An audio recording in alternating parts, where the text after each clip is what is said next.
Hello বন্ধুরা, তোমরা সবাই কেমন আছো? আশা করি তোমরা সবাই ভালোই আছো, আর আমি অনেক অনেক ভালো আছি। তো চলো আজকে ব্লগটা এখানটাতে স্টার্ট করছি, তোমরা দেখতে থাকো। তো তার আগেই বলে দিই যে আমাদের দোতলাতে কাজ হচ্ছে, মানে বাড়িতে কাজ হচ্ছে। তো তার জন্য মিস্ত্রিরা চলে এসেছে অনেক আগেই সকালে। তো তাদেরকে চাটা দিয়ে তারপরে আমি রান্নার জায়গায় চলে এসেছি। তো এই যে আমি পুঁইশাকটা কেটে নিচ্ছি। আসলে আজকে পুঁইশাকের তরকারি চিংড়ি মাছ দিয়ে হবে, আর এদিকে অনেক কিছুই আছে, তোমরা দেখতে থাকো তাহলেই দেখতে পারবে। তো এইদিকে আমার পুঁইশাকটা কাটার পরে আমি চলে এসেছি রান্না করতে। তো এদিকে সব গুছিয়েও নিয়েছি, তোমরা দেখতে পাচ্ছ পুঁইশাক, চিংড়ি মাছ সব যা যা লাগে আর কি সব কিছুই আছে। তো এদিকে আমি রান্নাটা এখন বসাবো। তো এই যে চিংড়ি মাছটা প্রথম ভেজে নিচ্ছি। আর কি বলো তো, ওদের তো সকাল সকাল তো খেতে দিতেই হবে, কারণ সকালে দুপুরে দিতে হবে, কারণ টাইম টু টাইম দিতে হবে, কাজ করছে আর খিদেও তো লাগে না। কিন্তু কী বলো তো, টাইম টু টাইম দিতে পারি না, কারণ মানে একা একা করি তো, একা একা হয়ে ওঠে না, তাও দেওয়ার চেষ্টা করি।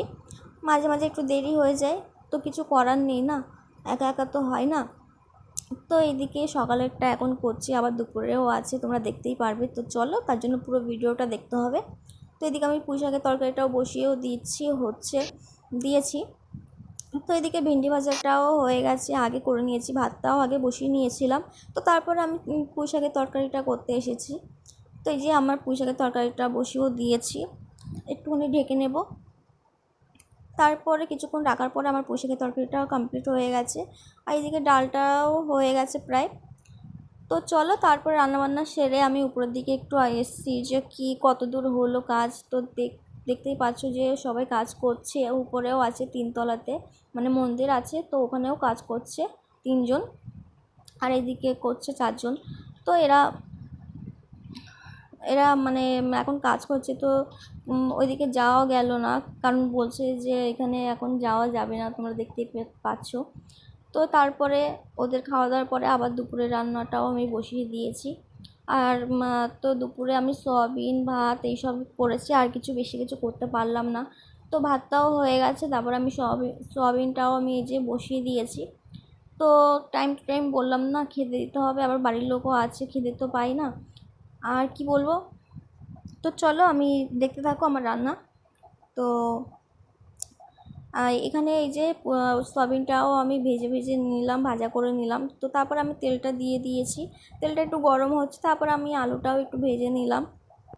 তো কী বলো তো, এইভাবেই আমার সারাদিন কেটে যায়। আর এখন কী বলো তো, একটু কাজ আছে, তো ওই জন্য একটু মানে অসুবিধা হচ্ছে। কাজটা যখন কমপ্লিট হয়ে যাবে সব কিছু ঘরের, তো তারপরে বেশি একটা কাজ থাকবে না, আর এখন একটু বেশি কাজ আছে। তো যাই হোক, করতে তো হবেই। আর এদিকে আমি কথা বলতে বলতে যে তেজপাতা, পেঁয়াজ, টমেটো সবই দিয়ে দিচ্ছি, মানে সয়াবিনটা রান্না করব ওই জন্য। তো চলো একটু ভাজা ভাজা করে নিই। আর এদিকে ভাজা ভাজাও আমার কমপ্লিট হয়ে গেছে, মশলাটাও আমি ঢেলে দিয়েছি, কষিয়ে নেব একটু।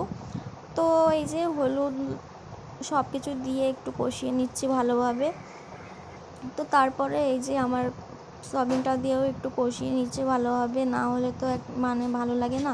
তারপরে আমার তরকারিটা বসানো হয়ে গেছে, আর তোমরা দেখতেই পাচ্ছ। আর তারপরে কিছুক্ষণ রেখে দেওয়ার পরে, মানে বসিয়ে রাখার পরে, এই যে আমার পুরোপুরি কমপ্লিট হয়ে গেছে রান্নাবান্না।